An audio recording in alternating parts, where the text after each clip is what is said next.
大家好，咁我係健康教練阿 wing 啦，今日咧都有 Morgan 喺度啦，同我哋分享嘅。咁上一堂咧，我哋就講咗啦，點樣去減我哋嘅大髀啦。今堂咧，我哋就講下咩叫真正嘅放鬆啦。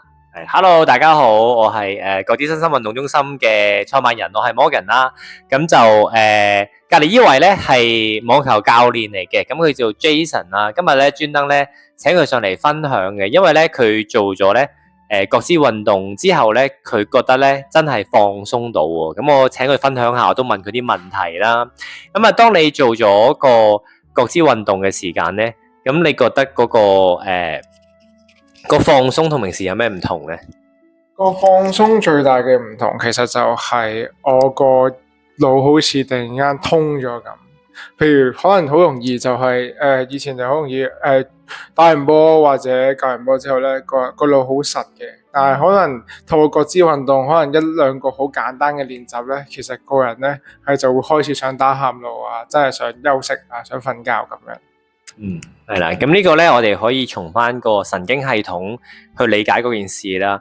我哋好多時，我哋個生活咧處於一個交感活躍嘅狀態嘅。咁阿 wing，你有冇聽過交感活躍？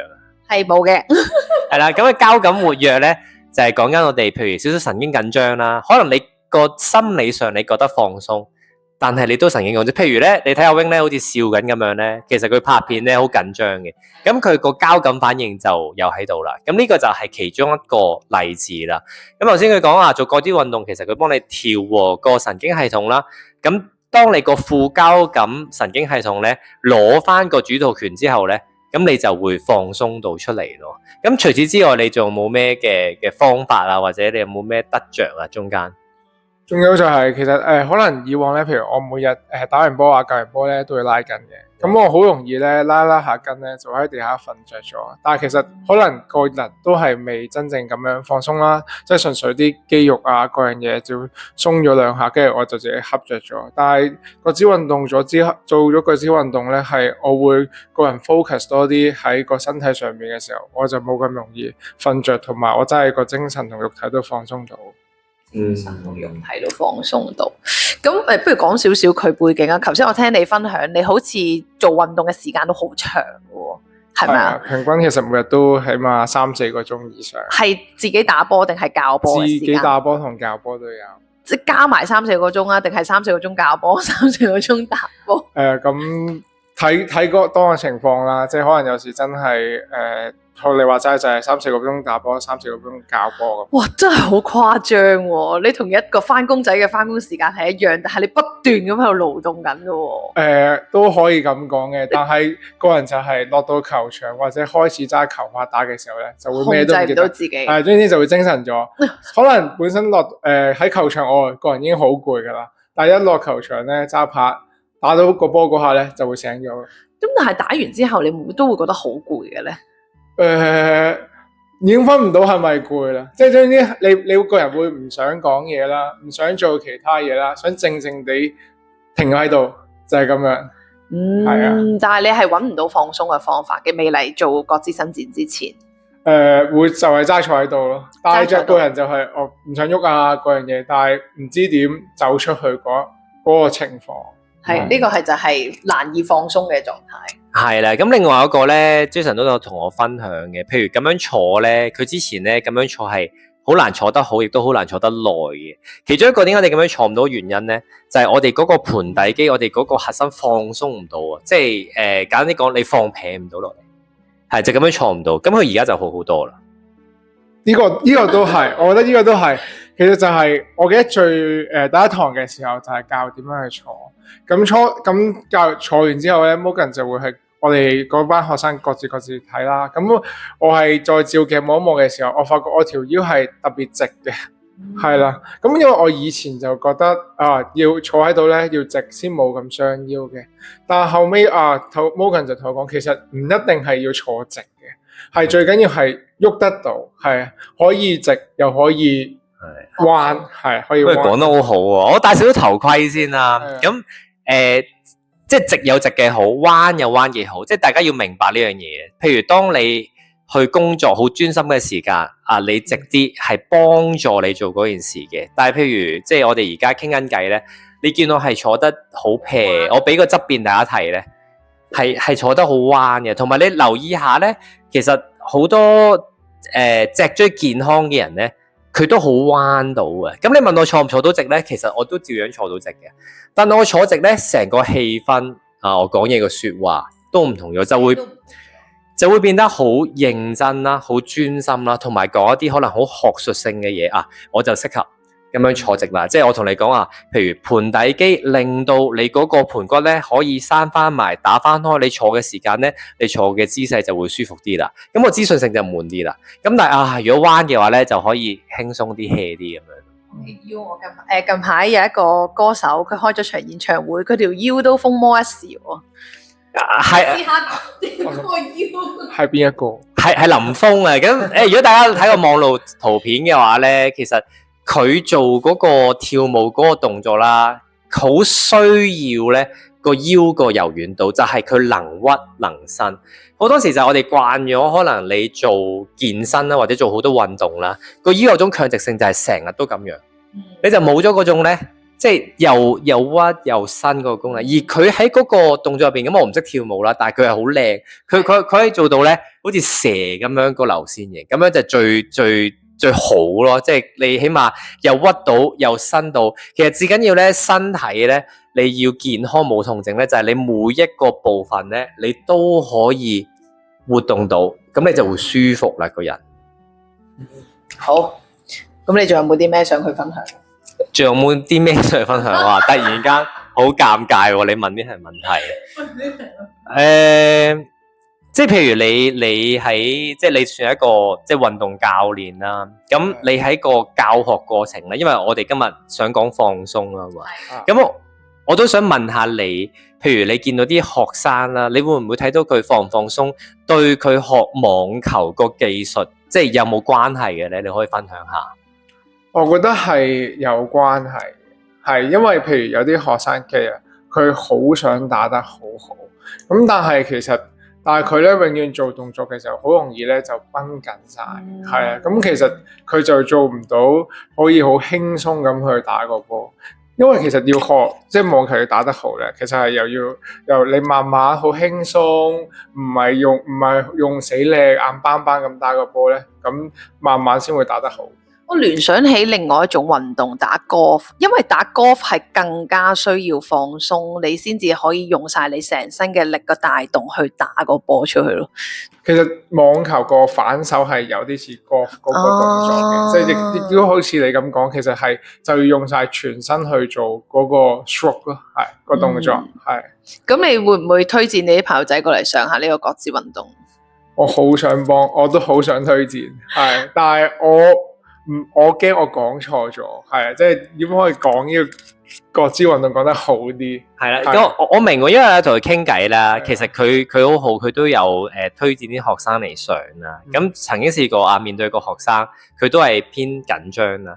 咁上完成堂，因為咧角子運動咧係唔鼓勵你有痛感嘅，即係佢成堂就佢上完就覺得冇 feel 咯，佢就覺得好似唔係嗰種要哇正啊好痛啊哇正啊正啊哇好痛啊，就唔係嗰種感覺咯。因為我哋成個理念咧真係放鬆咧，我哋唔產生個痛感啊，因為產生痛感咧其實會令你個肌肉收縮翻，個神經緊張，其實好攰嘅。即係佢譬如以 Jason 個例子就係點解佢做一陣角子運動就放鬆到咧？其實佢係調咗個神經系統啦。佢係個腦嘅神經令到個肌肉放鬆咯，唔係夾硬死坐佢死拉佢令佢放鬆咯，係好唔一樣嘅。即係呢個角子運動就令到你喺冇乜大感覺嘅情況之下，你放鬆到咯。但係因為咧，我明白好難講嘅就係，因為好多人慣咗咧，一定要有嗰種痛楚同去按摩，哇！我要好痛嘅，或者去做啲我要好痛嘅，佢先攞到個實在感咯。但係你會發現做嗰啲咧，你做完一陣又翻發，做完一陣又翻發，就因為個神經都打開放鬆唔到。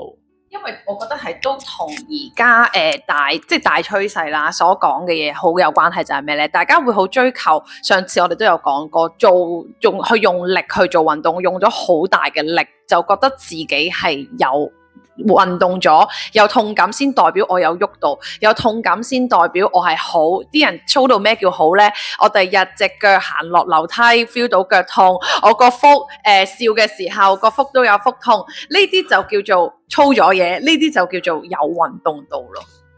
所以就係唔同嘅原因就喺呢一度。咁我戴翻個頭盔先啦。咁即係真係練肌肉啊，健身肌肥大，佢有肌肉撕裂，咁有痛 OK 嘅。咁但係如果你係諗住去放鬆啦，或者你諗住係輕輕鬆鬆做運動啦，其實就唔應該咁痛。咁講翻嗰個網球嘅例子，其實好多運動都係咁嘅。如果你太繃緊咁樣去做咧，好似 Jason 咁樣講啦，你學唔到個技術嘅，反而你鎖咗某啲肌肉咧，我哋叫 lock 死咗，係啦。咁你反而咧用一個放鬆啲嘅心態，你喺一個副交感神經活躍嘅狀態咧，你係容易啲學習到嗰個運動嘅。我都想補充少少講話放鬆或者去按摩啦，因為我以前都係嗰啲咧按摩咧要人哋好用力，按到好痛。跟住覺得嗰日鬆咗啦，係啦。咁其實就係發現其實可能嗰刻鬆咗之後，咁可能嗰日夜晚都鬆，但係第二朝起身，咦？點解好似翻轉頭咁樣，又好似冇放鬆過，係啦。咁跟住之後開始就會留意多啲拉筋啊嗰樣嘢啊，跟住之後又 Morgan 又講過下嗰支運動，其實如果你個身體識調咧，咁其實咧可能佢嗰個緊嘅期間就會唔會話咁容易去又翻轉頭又緊翻，係啊，好，即係好似我哋，你其實你想象下，頭先佢講嗰樣嘢就係好似我打你一拳，我打你嘅時候，你首先第一件事會繃緊個肌肉去抵擋嗰一拳，佢重複去做嗰個好強度好高嘅按摩，就好似俾人重複咁喺度打緊啲肌肉，佢啲肌肉係冇獲得一個真正嘅放鬆，反而就會越嚟越收緊咯。所以點解佢按完摩之後好短時間啦，跟住第二日可能第三日就會開始又緊翻，就係呢個原理咯。咁我又戴個頭盔先，係啦，樣嘢都好好嘅，按摩都好好嘅，係啦，即係都真係放鬆到啲筋膜啊、肌肉嘅。咁但係如果佢個原發點係神經緊張嘅，係真係個神經或者個腦令佢放鬆唔到嘅，咁各式運動真係個好好嘅 alternative， 即係好好嘅選擇，令到你可以由個神經嘅出發，慢慢控制翻嗰個肌肉咯。因為好多時咧好得意嘅，因為我教學啦，好多人咧以一個我唔痛啦，我冇感覺為榮嘅。我得意，我唔知你哋有冇遇過，即係大家都會係教練都遇過啦。咁有啲學生冇嘢啊，唔痛啊，冇事啊，佢哋覺得咁樣係好嘅，係啦。但係你細心思考呢樣嘢咧，所有嘅小朋友，我哋5歲啦到10歲嗰段期間，好敏感嘅，即係掂一掂咗，做咩知道？你有時同小朋友玩都係噶，哇好痛啊！你可能你輕輕咁樣捉住佢身，好痛啊！你唔好咁大力噶，但係你會覺得好細力嘅啫。其實我哋好多人咧細個嘅時間，基本上9成9咧都會好敏感。我哋係因為我哋個意志力，我哋個自己刪減個神經，令到我哋冇晒感覺，然後就唔痛咯。其實你對嗰個肌肉啊，同埋我哋有個學名神經末梢嘅聯繫咧，少咗好多啦，變咗痛又唔知，熱又唔知，凍又唔知，直到佢真係痛到好痛啦，真係發炎啦，咁啊唔得啦，你要睇醫生啦。即係我哋就係想推廣呢樣嘢，就係你對自己身體嗰個感覺多啲，令到你冇咁容易去到一個真係好嚴重嘅狀態，先至去求醫咯。我哋慢慢攞翻自己個身體嘅主導權。咁佢嘅你頭先重複講啦，其實好多時候需要我哋神經，即係個腦開始去控制翻我哋全身肌肉，等佢放鬆啦。咁如果佢嘅 case 最適合佢做嘅放鬆，除咗各支運動一定要做啦，係咪先？咁應該點樣去同佢哋講話要係由呢度開始咧？好，我成日同 Jason 分享一樣嘢就係咧，佢又自己練波啦，又打比賽啦，又教波啦，基本上7日佢都喺個網球場度嘅。咁其實一定要為自己設計一啲休息日嘅，即係我成日舉個例就係職業嘅網球員都會休季啊，同埋即係佢睇好多網球啊，譬如做高都會揀比賽打，因為一個人體係冇可能承受到一年365日7日都咁樣嘅，咁要自己每一年或者每一季設計一啲休息禮拜啊，或者即係休季嘅狀態，令到佢真係可以成個身體全然咁樣休息咯。其實休息好重要，即係除咗你真係去用唔同方法之外咧，真正嘅休息可能度假、放假、瞓覺啊，甚至你遠離個網球場已經係一種休息嚟㗎啦。係啊。其實套用翻啦，除咗阿 Jason 係打網球啦，咁其實我哋工作或者係平時生活都好，可能我哋都需要留意翻自己身體，其實係需要一啲休息嘅時間俾翻自己，等我哋有足夠嘅放鬆俾自己，咁樣先至係令到我哋個身體可以更多嘅感受啦，同埋覺知翻自己嘅身體咯。係啦，我趁呢個機會有個問題想問。好啊，最中意。係啊，係啊，因為其實我可能之前未嘗覺知運動啦，我自己又有個放鬆嘅方法。我而家諗翻，其實同覺知運動好似有啲似，係啦。咁其實就係可能我合埋眼，跟住之後我就開始呼吸啦。跟住我呼吸嘅時候，當我諗吸氣嗰下，我就會諗，可能落咗去，跟住之後又好似落咗個肚上翻嚟，咁出翻嚟就慢慢喺個好似喺個氣度，跟住出嚟啦。又或者係可能係我合埋眼，純粹諗下個意識好似喺個身體每一部分度咁樣去遊走緊。喂，呢個問題好正，可以剪2集，真係好正呢個問題。係啊，